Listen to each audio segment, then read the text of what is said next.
This one today came highly requested. Luke Thomas here, everyone. Today, a conversation with Dr. Mike Israetel.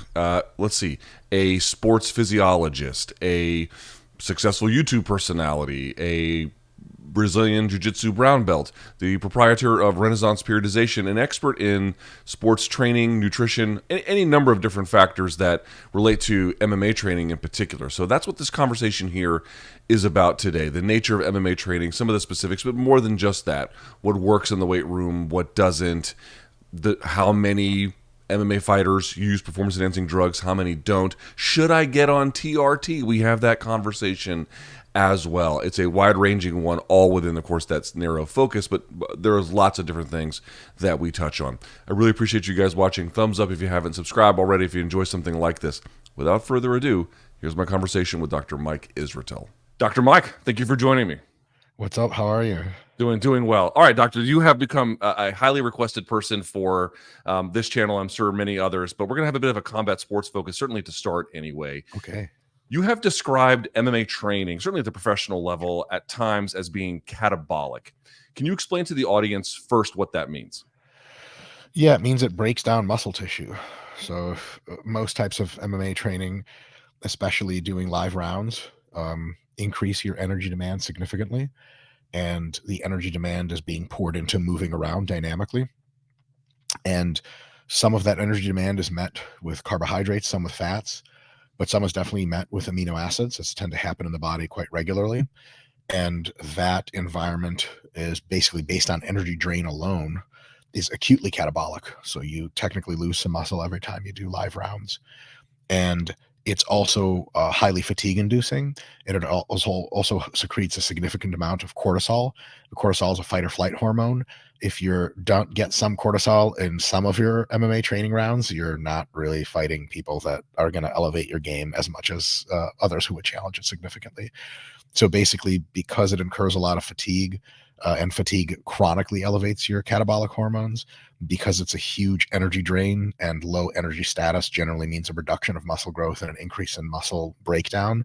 And because of acutely high cortisol exposures, that way it's quite a catabolic environment to do MMA training. Yeah. To the best of your knowledge, to what extent do you see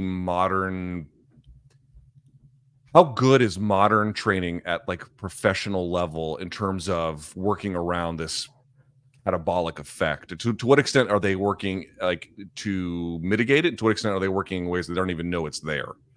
Most people don't know it's there. It's not something that requires a ton of really exotic mitigation, because if you just get proper sleep and you get enough food such that your body weight doesn't drop over the course of an MMA training camp, then you're rebuilding all of the muscle that you've lost. If you especially train regularly with weights, then you really, really ensure against muscle loss. And thus, during the course of, an 8 or 12-week prep, you may not lose any real serious detectable amount of muscle. So it's not this huge problem, but it is something that happens, and something that if you're very attuned to getting your absolute best results out of it, you can do some things to mitigate it on the margins. But most of the people that do MMA and compete in MMA, they're tightly constrained to weight classes. And so they actually have more muscle than can be taken into their real weight. And so they're okay to lose some muscle during a fight camp, because they weigh 190, but they compete at 170. So some muscle loss may actually be necessary for them to get into their weight class. Is it mind-blowing? I mean, I cannot tell you how many fighters, including like very, very good former champions that I've talked to, that say that they really either didn't ever lift weights until very late in their career, or still put it off as much as possible. Like, it's insane, right? It's a little bit insane. It's definitely insane from the perspective of a person who hasn't been and trained around pro fighters. Then it's definitely insane. One of the things I consistently end up saying, I try to mean this as well as I can, but it can come off quite curt, is that most of the people who are not around professional sports have the grand illusion that professional athletes are these finely tuned machines that are being tinkered with by scientists, and everything they do, they've thought through very well. The biggest single factor for who's a pro athlete and who isn't is talent. They're born with it. And the second one is just how much time and grit you spend like doing your craft. It doesn't even mean doing it very specifically, doing it very well, just putting in the work. And then that's how MMA champions and most sport champions largely are made. These are not folks that care about the particulars. They're also very profoundly human, in the sense that they go by feel a lot. It's not a terrible thing, but in the context of not knowing a whole lot of physiology, anatomy, and stuff like that, it might get you into some sub-ideal circumstances. So I'll put it to you this way. The proximate effect, that is in the sense of hours and days and even weeks, of adding resistance training to your MMA training is to make you sore, stiff, and weaker and less athletic in your MMA training. That's what weight training is going to do for you, guaranteed, if you start doing it. That's what it does, because it makes you tired and it fucks up your muscles and all that stuff. And so a lot of MMA fighters, they don't take a long view. And that's not just MMA fighters, most athletes, most humans, they don't take a long view on training. They take a relatively short view, especially if they're already quite good at their craft. They correctly understand that degrading the quality of their current training is probably not, like, in a vacuum, a very good thing. So if you tell them, hey, start lifting weights, they start lifting weights, they feel tired, stiff, sore. They're like having worse practice in sparring and in technique drills. And they're like, dude, fuck this, man. This ain't me. Like, this is totally pointless for me to do this. It's actually harming me. What most folks don't see is that months and years after you start proper strength training, you end up getting into a situation where you're that guy. And that guy means, like, the guy who people start doing rounds and you look over and you're like a new guy at the gym and someone's like, do you want to pair up with Bill? And Bill has like traps that touch his ears. And I'm like, dude, fuck Bill. I don't want to fuck. No. You turn into, like, some miniature version of Brock Lesnar. Nobody wants any part of that.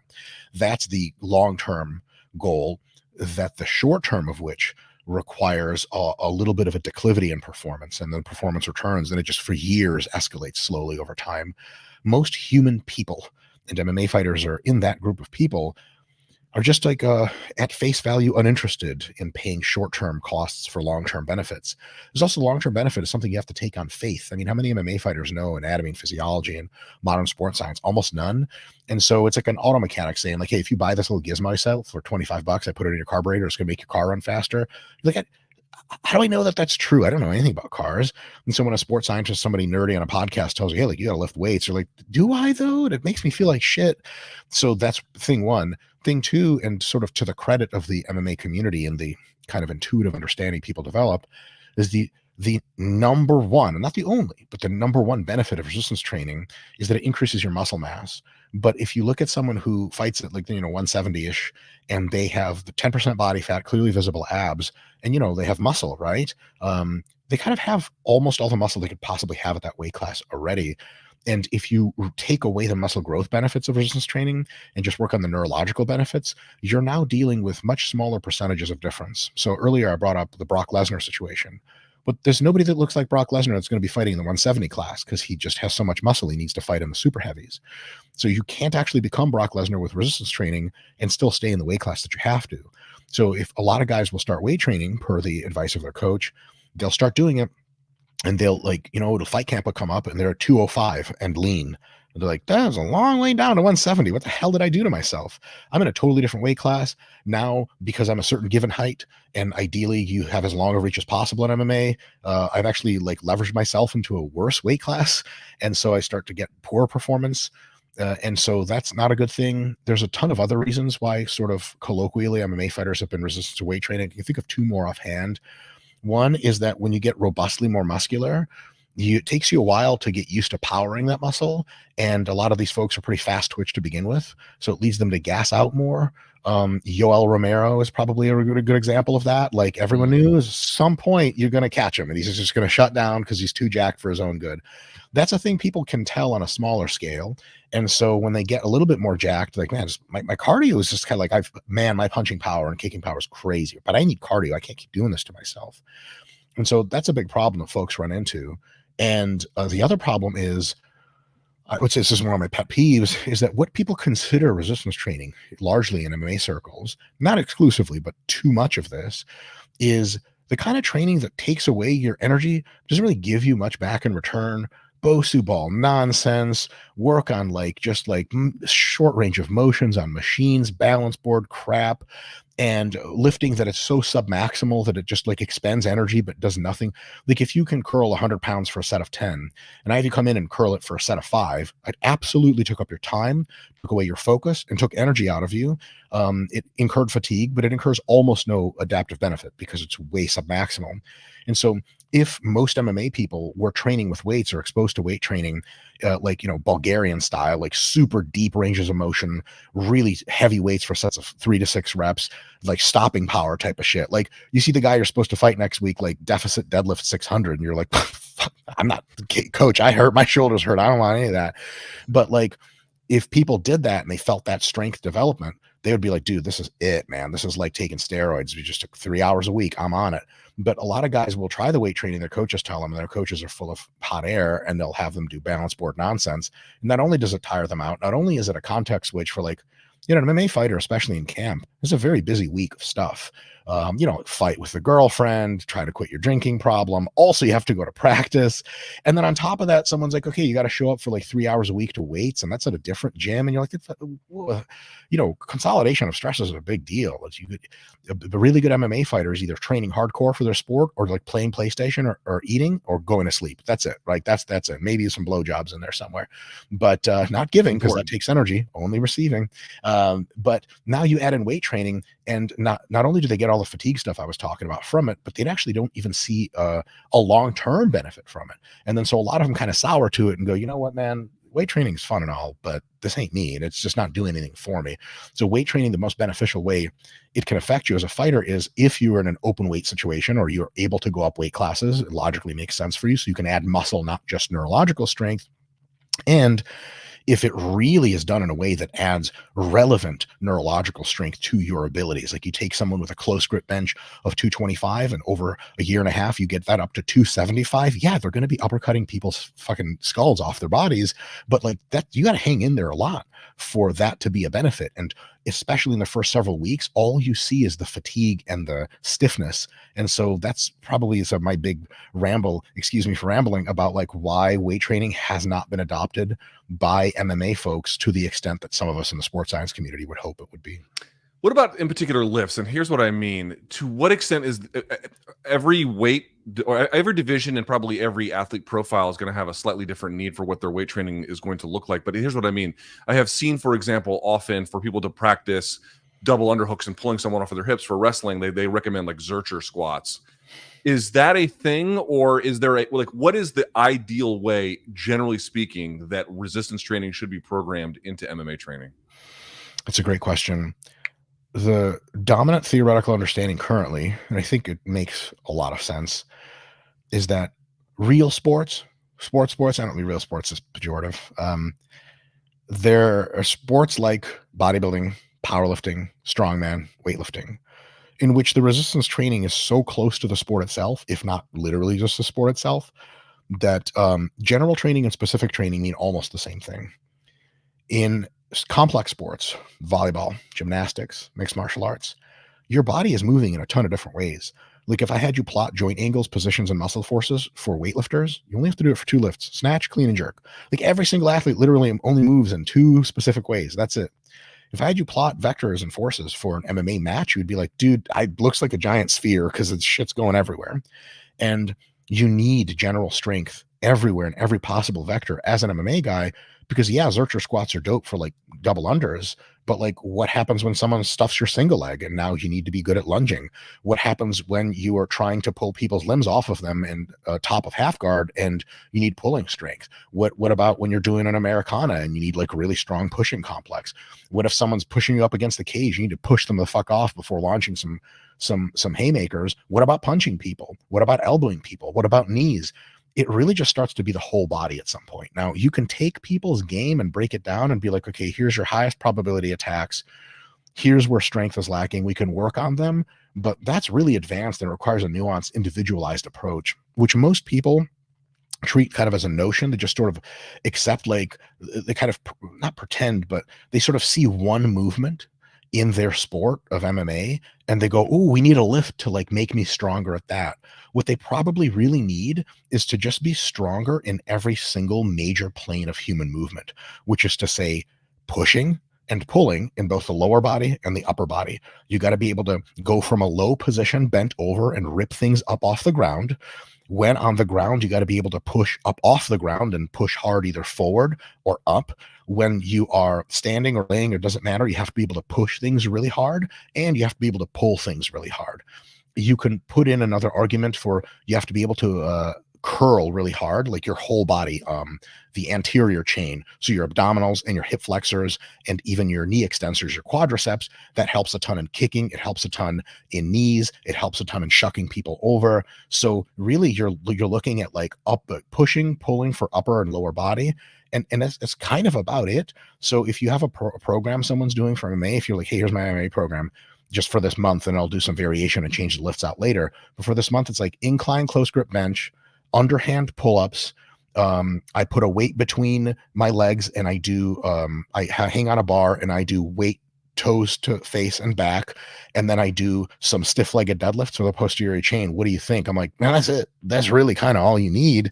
And you might be able to sprinkle in. You say, okay, there's good reason for some leg strength, so you add in some heavy lunges or some heavy squat patterns, and then like 4 or 5 patterns or movements twice a week. That is the beginning of a very good MMA program, because what you want in MMA for lifting to deliver to you is a really high level of general strength.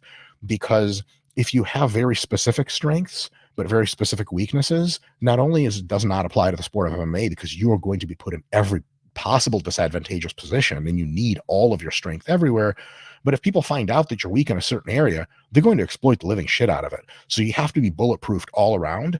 If there's just like it's almost like a good example or a good illustration of this is when like the bodybuilder or the powerlifter like comes to day one of jiu-jitsu practice or something like that, and they'll go, how am I gonna like what's like my trick to getting him? And like a black belt who will be like, there's no trick, he's just fucking strong and annoying.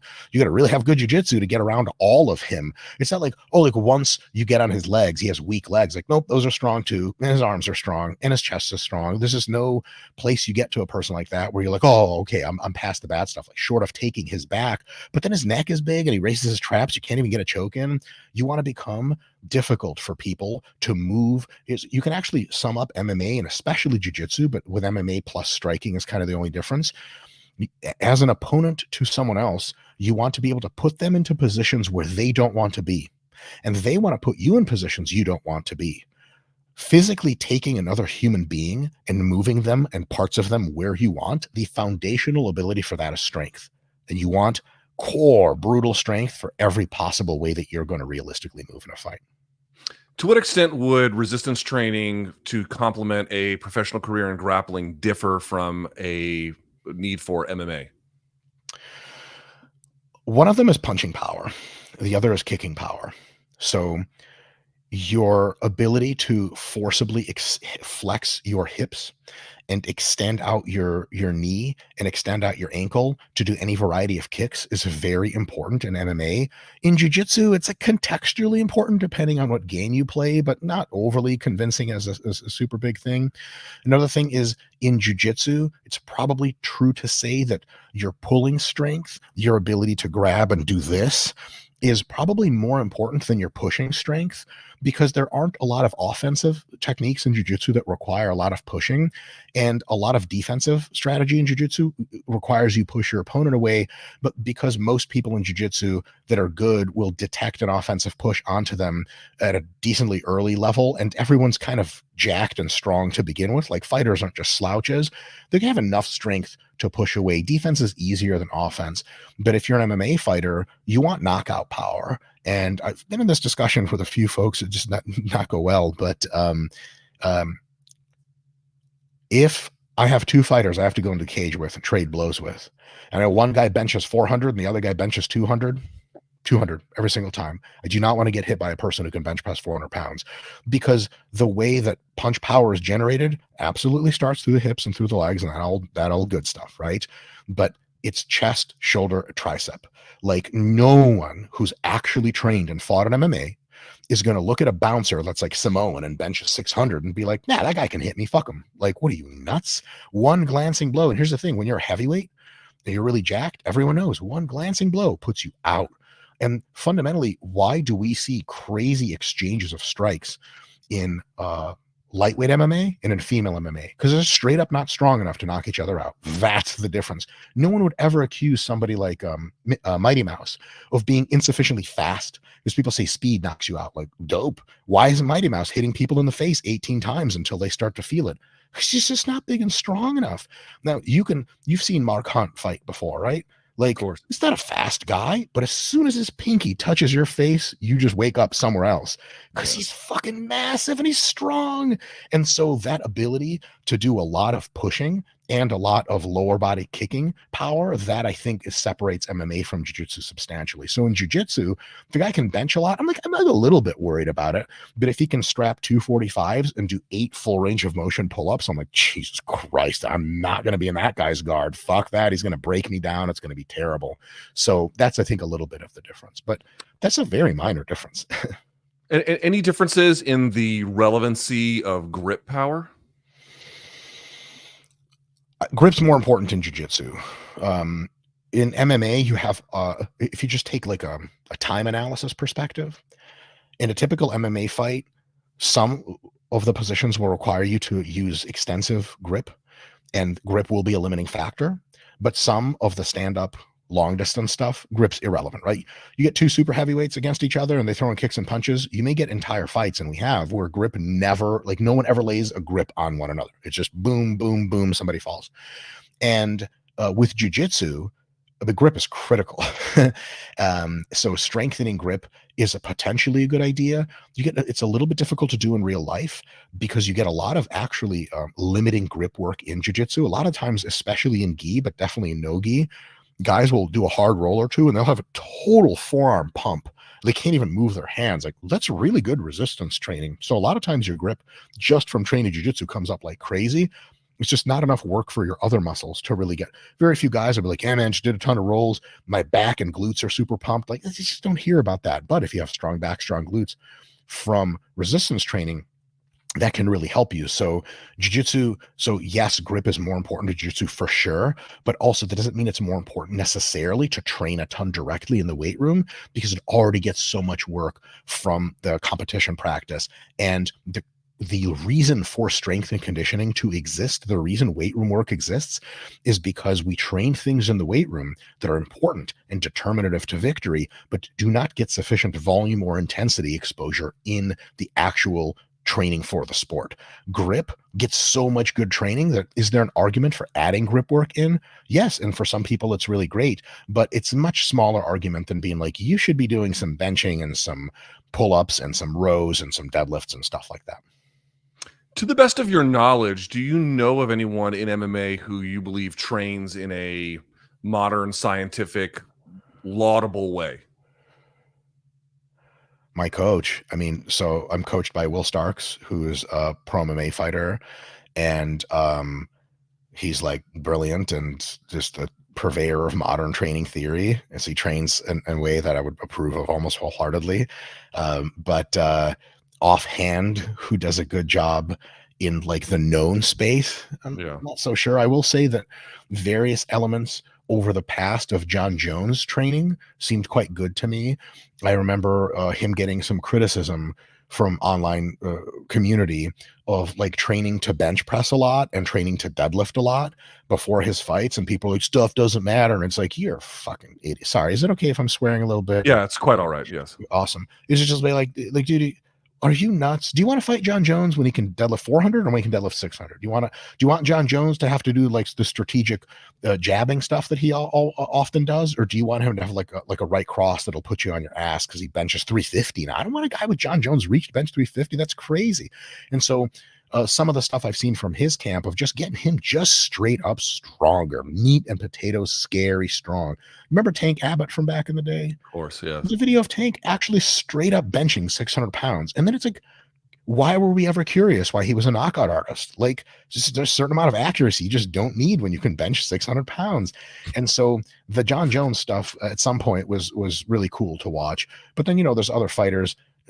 like, the Conor McGregor shit where he's doing what is that, the touch button in the park, it was Yes. called, Yeah. that is like the Ido epitome of Portal was Ido, his trainer. yeah, movement coach or whatever the fuck that means. Total nonsense. I think it's fun. It's great for people who want to go into the park and do parkour. It's awesome for your health. It's baller. It'll make you better at all sports. But specifically for MMA, it's just showing off, because Conor McGregor and every other MMA guy who's a pro, they already have that intuitive animalistic connection with their body times 10. What they need is more stopping power. I will say one of the funniest things I've seen where kind of science meets fantasy is one of the late Rocky movies, like Rocky 6 or 7, where he was like super old and he like had some stuff in the basement. He wanted to come back. It's one of my favorite speeches in any movie ever. His coach is like, your shoulders don't work, your elbows don't work, you're too slow, you can't see out of this eye. So the only thing we're going to do in training is we're just going to give you hurting power. And he's just doing power cleans and presses and pull-ups. And I was like, God damn it, yes, that is what's going to make the difference. So what's kind of funny is I have to bring it up only because it is relevant in our circles, but it's relevant to the fighters in a different way. Here's what I mean. Gary Brecka obviously has a bit of a profile in MMA now because of his working with Dana White, and it's like, prescribed him testosterone, or didn't prescribe, but recommended he take it, and then it's like amazing gains. Like, I wonder how he got it, and then everyone is making these claims about electromagnetism. I don't mean to bring that up. What I do mean to bring it up in this way, which is the amount of signal to noise in terms of, like, there are good trainers and there's good advisors and there's good coaches in the sport. Make no mistake about it. But the amount of just fucking nonsense and crazy coaches doing nonsensical shit, and it seems like the bad stuff vastly outnumbers the good. Is that your read as well? And if so, why? Well, that's a great question. I'll say I'm not sure, because there's a problem in how we assess what the topography of the landscape is in training. We can't see it all at the same time, and we have no way of getting a good representative sample. If there are people in Dagestan that are doing compound heavy lifts and then showing up to Abu Dhabi and knocking out former champions, like, they don't typically take cameras into their training rooms. And so there's tons of guys doing boring lifting that just doesn't make the highlight reel, because it's like, whatever, you're doing some lifting, fine. But what does make a lot of highlight reels is specifically that exotic stuff. And both fans and MMA fighters often themselves, they're kind of more keen to the exotic stuff. They're like, ooh, what's this Bosu ball weirdness? Like, this is some kind of exotic new way to electromagnetism. Like, is that the edge? Is that going to give me the edge? If someone comes out and tells you, like, it's actually sets of 5 in the stiff-legged deadlift, you're like, nobody wants to hear that shit. My coach in high school used to tell me that. That's awful. It's hard. I hate it. And so we don't really know, I think, what the balance of good versus bad resistance training and sort of adjunct modalities is. But I will absolutely be in agreement with you that there's definitely too much bad stuff one way or the other. And I don't care if it's 90% good stuff no one ever sees and the 10% bad stuff all you see on Instagram reels. 10% is too much. And a lot of very sort of famous purveyors and promoters will get into the bunk ho-hum nonsense and promote it. And then you get a lot of people getting into it. I remember when I was training in Philadelphia for some time, it was a Balance, which is a great gym full of just total studs, tons of MMA guys, super competitive. And like, the default assumption, and this is not a derisive point for me, is totally understandable. So the default assumption at the time, this was in like the late 2010s or whatever, 2015 and to 2019, that default assumption was intermittent fasting is what athletes did. Why? Because Joe Rogan and what's his name from Canada? Good God, GSP, right? GSP it's not even clear he did intermittent fasting when he was a competitor. He probably didn't, but afterwards he like went on Joe Rogan and talked about how great it was, and then like the guys just all did it, and then they found out who I was after a few weeks, and they're like, what do you think? Like, intermittent fasting, right? I'm like, no, that's absolutely not how you feed athletes. And they're like, what? Like, it was mind blowing to them, and totally understandably, because their media sources were pushing this idea of like fasting and low carb and all this other shit. And it was like, where are they going to hear different? And when GSP says, I do this, man, it's like, imagine Michael Jordan back in his prime being like, this is the diet you need to follow. How many people in basketball would be like, yes, right now, that's what we're doing? So that's what ends up happening, unfortunately. Let me switch gears here a little bit and talk about some training questions that I would have more in particular, namely kettlebells. So I do not know what your grand theory of kettlebells is, but every time I see some video about it, you're kind of like, well, it's not that great. And this, even if you really want to get jacked, you got to do other stuff, which I'm certainly in no position to disagree with. But I would ask maybe this way: give me the best, the most intelligent use case of kettlebells. When they're good, what are they really good at? Kettlebells are good for when you don't have a lot of training equipment around and you need to challenge your body and become more dynamic and a little bit stronger and develop deep ranges of motion and a bit of strength in that situation. And in that case, just one or maybe two kettlebells is like a mini gym at home. And that's not bad at all. And if you're traveling or if you're busy or if your fatigue is really high, kettlebell workouts can maintain a certain level of strength and muscle mass and a little bit of speed at a very tiny footprint and with a very little complexity. I would say for that reason, kettlebells are awesome. So if someone's in generally decent shape and they're like, look, like, I'm at home, and I have kettlebells in my garage and I go out there 3 times a week for 20 or 30 minutes and I do some complexes. I think that's great. I think that's awesome. And that's kettlebells were kind of the first thing ever evolved, the first tool for weight training ever designed in a certain sense. As I like to say, and I've said in a few podcasts, they were replaced by dumbbells and barbells because dumbbells and barbells were superior. Most things just can be loaded heavier and have more of a diversity of movements you can do with them. It's mostly just because they can be loaded in a superior way. If you have a kettlebell, it's automatically limited by your hand grip strength. And your hand grip strength may be nowhere near your compound pulling, pushing, or picking things up off the ground or squatting strength. And so for that, you probably need some combination of dumbbells, barbells, and machines. So kettlebells are great for general fitness and to help work on your range of motion and technique. But as far as making you uncomfortably strong for other people to have to deal with, unless you figure out some way to get the kettlebell to be 200 pounds and somehow figure out a way to lift it in a way that's repeatable, loadable, and progressible. It's also like if you have a 100-pound kettlebell, that's all you got. What about when you get stronger? You can add reps for a certain time, but then you're outside of the strength range. Now you're into hypertrophy range. How do you leave it with a barbell? You get strong enough lifting 135, you go to 140, and then you go to 145, and you go to 150. With a kettlebell, it's just the same kettlebell, and you got to get real creative about how you use it. What about so for example, I had to get this shoulder repair because I tore it bench pressing in 2009, and I've got some other issues. To what extent are kettlebells? And I suppose these would not be alone. There'd be other, you could add a dumbbell, for example, to this. But I guess I'm wondering, joint stabilization, working on not just maximal power, but the integrity of the joint itself beyond PT. I mean, like long-term resistance training. Is that a real thing? And because kettlebells are often held up as like, oh, if you do like an overhead press and Turkish get up and whatnot, and then you hold it while you squat, this is the thing that will build the stabilization muscles in your shoulder. Is that real? So there's no such thing as stabilization muscles in your shoulder. It's just there's no anatomist would tell you that's a thing. Okay. There's tons of muscles that do tons of different functions. Almost every muscle around the shoulder has stabilization functions in various capacities and active motion functions in other various capacities. Dynamic heavy resistance training with moderately stable implements is the best way to enhance shoulder stability. And that means barbells, dumbbells, and kettlebells are all really, really well fit for purpose. If you can unrack 225 pounds and do a standing barbell overhead press, you got so much shoulder stability, you don't even know what to do with the shit.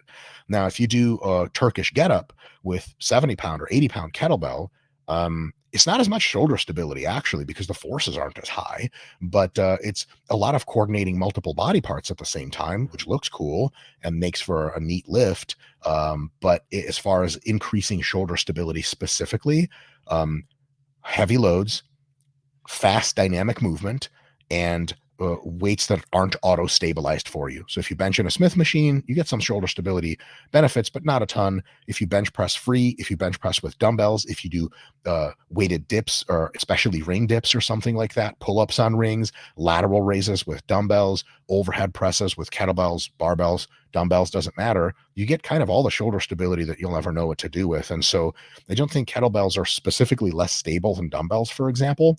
They are less stable than barbells, but they trade off the loaded capacity. If you do light kettlebell work and you have a nice stable shoulder, I don't really give a shit, because shoulder stability doesn't matter at submaximal efforts. Nobody gets hurt picking up 20 pounds.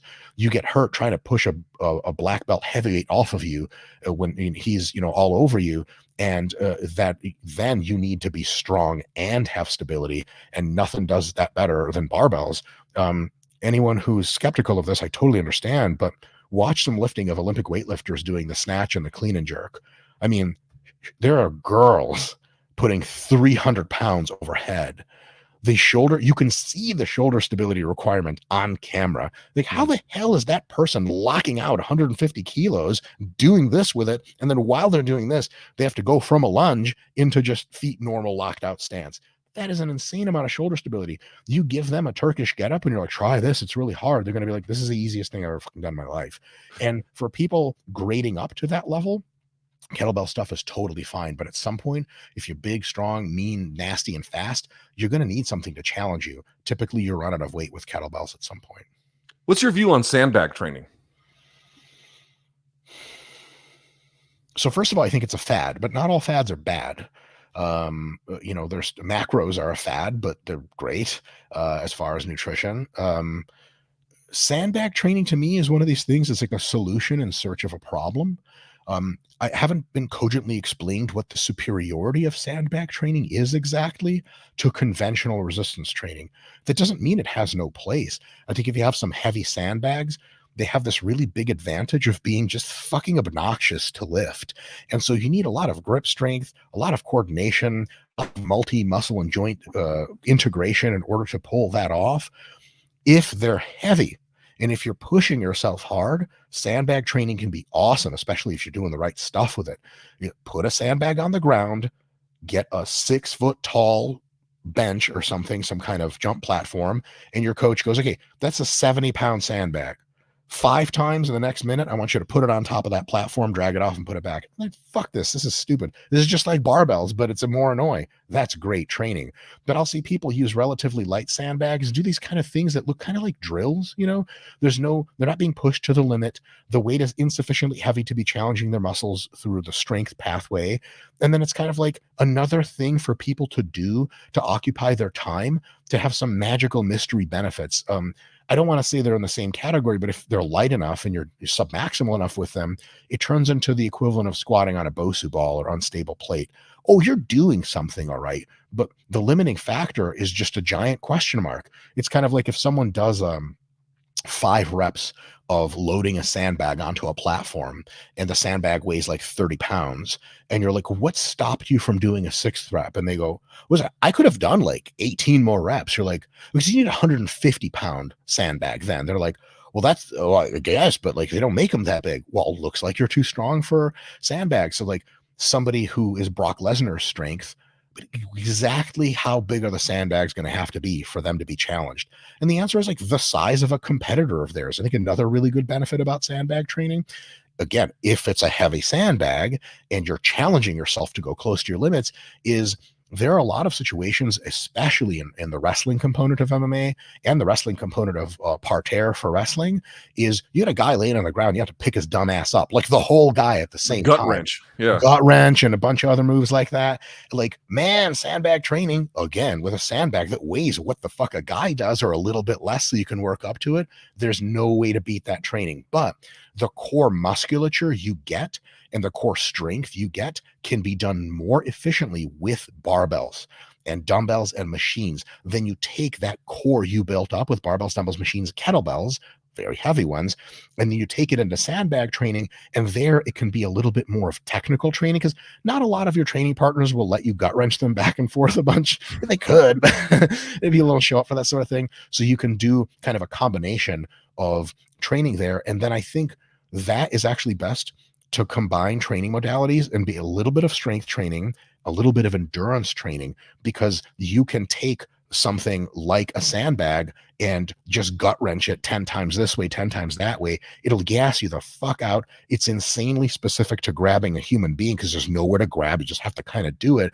And then that's awesome. Best used in conjunction with resistance training, but definitely a great way to use it. Why am I so salty? Because I've seen people do sandbag training online and they're just moving stuff around. They don't even look tired. I'm like, here's the big myth. There's some magical effect of any of these modalities that somehow, without trying really hard or really pushing your muscles close to failure, you'll be able to get benefits. And be like, well, it's stabilization. It's like real world. It's specific. Is it challenging? Is it brutal? Is it overloading? Well, not really. Well, then it does almost nothing. You're just showing off. You're just learning a really cool skill. It's like learning how to do a handstand walk as an MMA fighter. Like, that's cool to know, but like, can you tell me a story about how that transfers? I don't know. It baffles me. And I went to school for this shit for like 8 years. So kind of one of those. With the time we have remaining, let me ask about this. Anti-doping has been a topic of, believe it or not, reading for me for quite some time. Okay. And I am, I don't disbelieve the value in segregating between, people who use and don't, for example, in powerlifting, to the extent that they have federations that are tested and non-tested. Mm-hmm. But my basically overlying belief is that there is a central tension between the rights and due process of athletes and the effectiveness of anti-doping. They are in central tension, and there is a give either way, depending on which way you want to give it. So with that preamble, to what extent do you believe there is, what would be your sense of the prevalence of performance-enhancing drug use in professional MMA? It's not as high as people think. It's decent, but it's not as high as people think. A lot of people think everyone's on drugs. The reality of the matter is, and there's probably a few MMA coaches listening to this and laughing. A lot of, I'm going to say this in the best way I can. This does not apply to all fighters, but it does apply to a lot of fighters. Getting them to do uncomfortable shit is really hard. You're lucky if they show up to practice for the love of God. And there are champions that like they'll do a fight camp. And then as soon as the fight camp's over and they win their fight, they're just back to like recreational alcoholism for 3 months until you sign them to a new contract. And then it's 2 months of fight camp.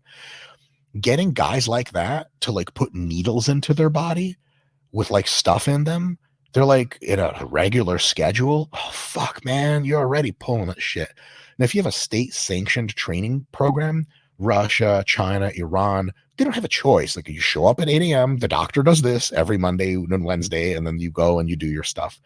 In MMA training in the United States is all private, right? It's all individuals and corporate entities. And so a lot of people just don't do drugs for the same reason they don't get like enough protein per day or don't sleep at night because they're banging strippers or something. They're just not sufficiently conscientious to do it. And that sounds crazy, but like, that's real life, like I know these people in real life. I can tell you they're not using drugs. So they're like, no, man. Man, fuck that shit. And they're just like, that's all you'll get out of them.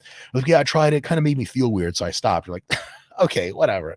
Are there people using? Yeah, hell yeah. Is there a huge distinct advantage in using? Yes. I will say you have to get quite exotic nowadays to beat the WADA protocol. And I think the UFC employs the WADA protocol. Maybe. Is that true to your knowledge? I'm not exactly sure if Drug Free Sport International adheres to it. They're not a signatory to it, I don't believe. Okay, right on. So, a UFC maybe is a question mark, but for example, for international wrestling, man, like it's tough to cheat with drugs. You got to get drugs that don't show up. You got to make sure the testing people don't show up at the wrong time. It's actually quite tough to cheat with drugs. I would say the vast majority, if not all, current Olympian American wrestlers are drug-free. I would bet a lot of money on that.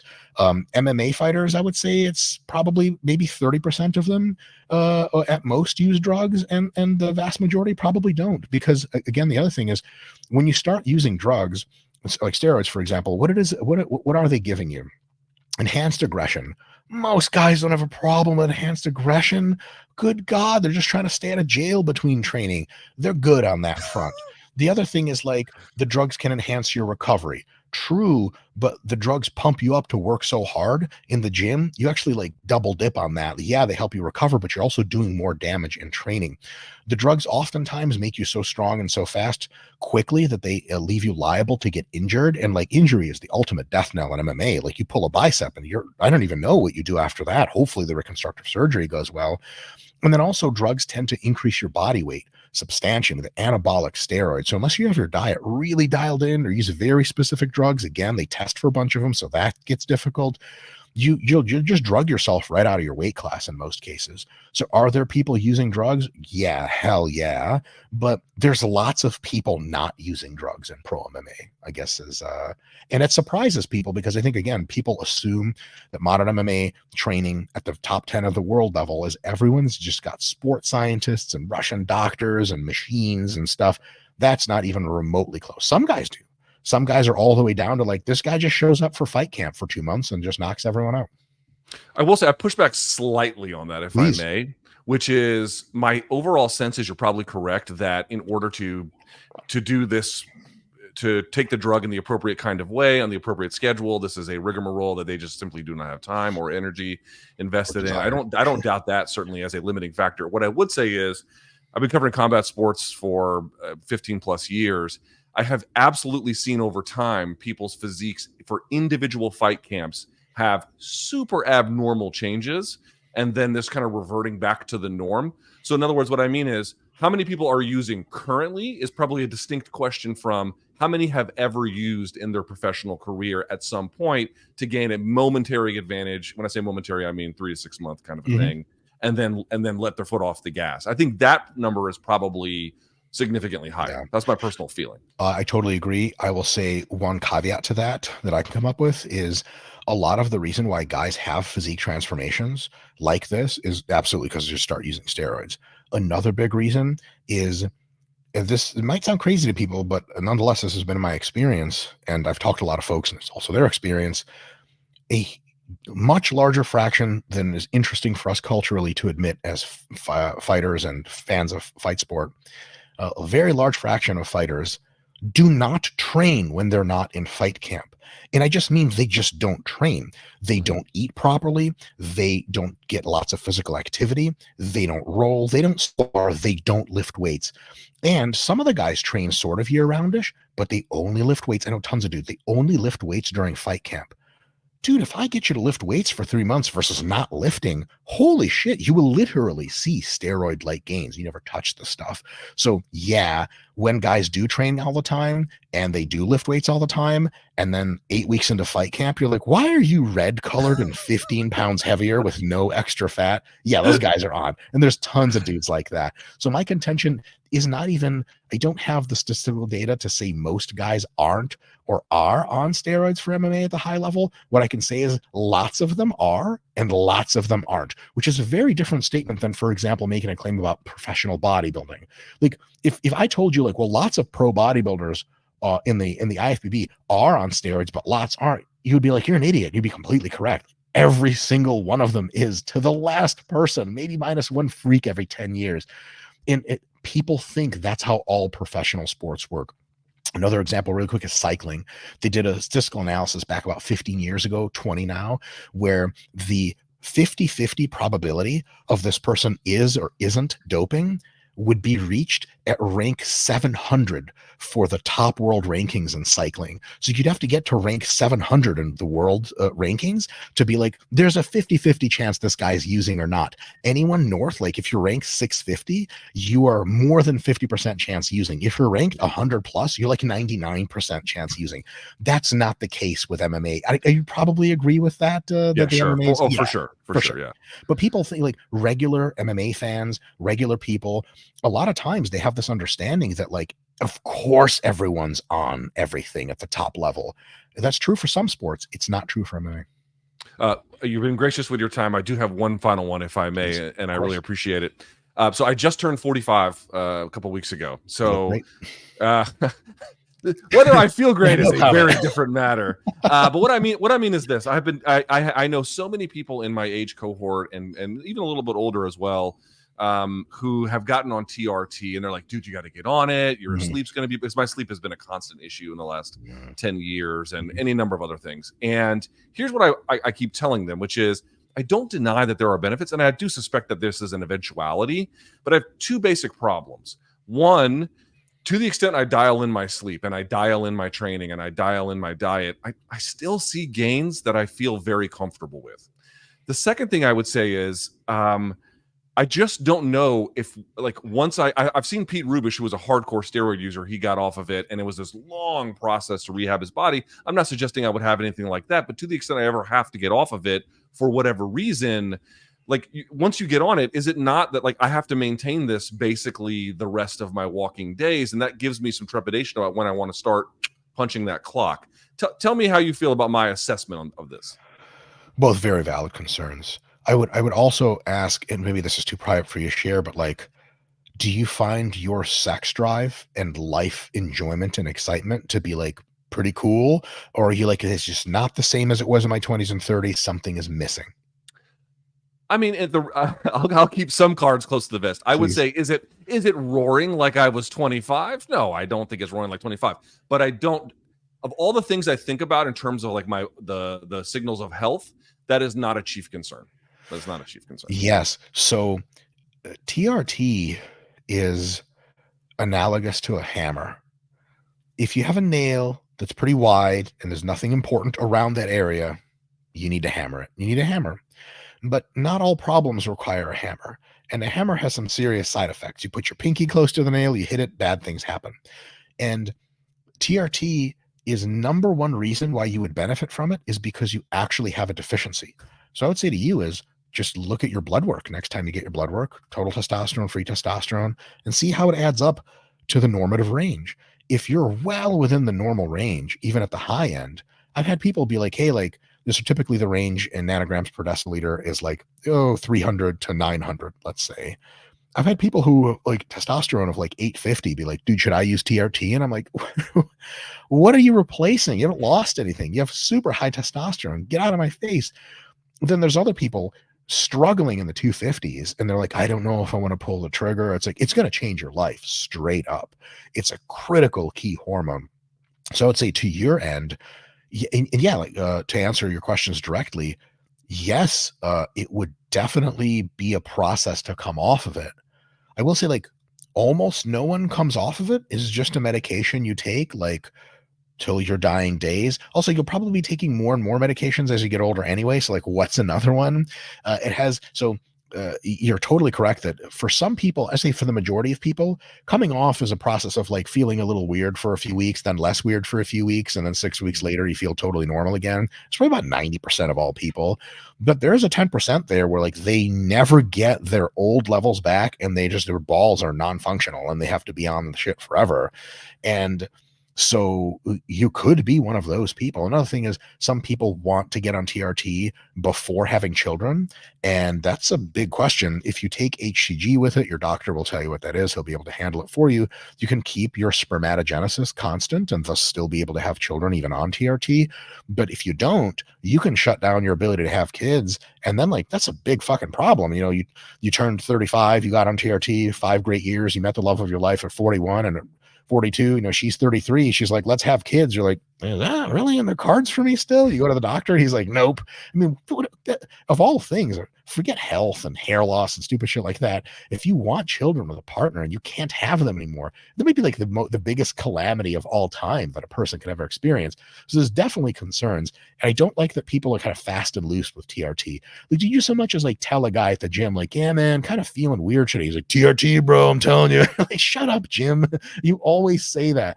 But so if you have low levels, if you have multitudes of symptoms, so your sleep situation as a sports scientist, when you say my sleep's not that great, low testosterone would be like the 15th thing on my list. It would never make the top 10 of why you have bad sleep. It could be the case that it's low testosterone, but I'd say low endogenous growth hormone production is way ahead of testosterone on sleep.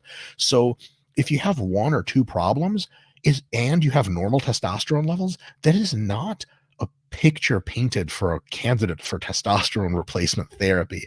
But if you have like 5 of the 6 typical signs of low testosterone, it's a really big pain in the ass, and your levels come back at 150 instead of 300 or 900, TRT will almost certainly be a revolution in your training and your life. So really it's, do you have a ton of the signs? Depressed mood, inability to get excited about stuff, low muscle mass, gym lifts aren't coming along, your joints feel like shit, your sex drive is low, all that stuff, has to be like pretty much most of it will get affected. I'll say this: if you have really low testosterone, you're going to be feeling some way of all of that stuff. And if you have low measurable levels, you're a great candidate. If you have like one of those things and your test is good, like it's like you getting a virus and someone gives you an antibiotic. Like this is not the thing that fixes this. That's antibiotics are bacteria. And so it's just a totally wrong answer to a problem that is probably best diagnosed specifically. So like I don't mean to make a case out of you, but like if you have sleep issues, there's so much to look at of what's causing this way before you ever get to testosterone. That's not to say that testosterone could be the critical cause of your sleep problems, but you'd have to have all the other stuff checked. And specifically, you'd have to have those low blood work levels, because if you have high levels of testosterone, decent receptor sensitivity, any reasonable doctor, when you're like, hey, should I do TRT? They'd be like, why? And you have no answer for them other than like, well, Jim at the gym said so, and he's got veins and he loves TRT. I started taking trazodone. That actually has been quite a significant boost to my sleep. So who knows? More of a direct effect. Before we go, Dr. Mike, for folks who want more and potentially more for what you're wearing on your shirt, RP, which stands for Renaissance Periodization, how can they find it? Thank you. So first of all, thank you so much for having me on. This is a fantastic discussion. You're excellent at your job. Thank you. Just RP on, you just type in Dr. Mike and strength or something like that, Dr. Mike lifting into the YouTube search bar, and my ugly face will come up and you click on things, and that's where I'll be found. So start with YouTube. There he is, Dr. Mike Israetel. Thank you so much for your time. Huge honor. Thank you so much.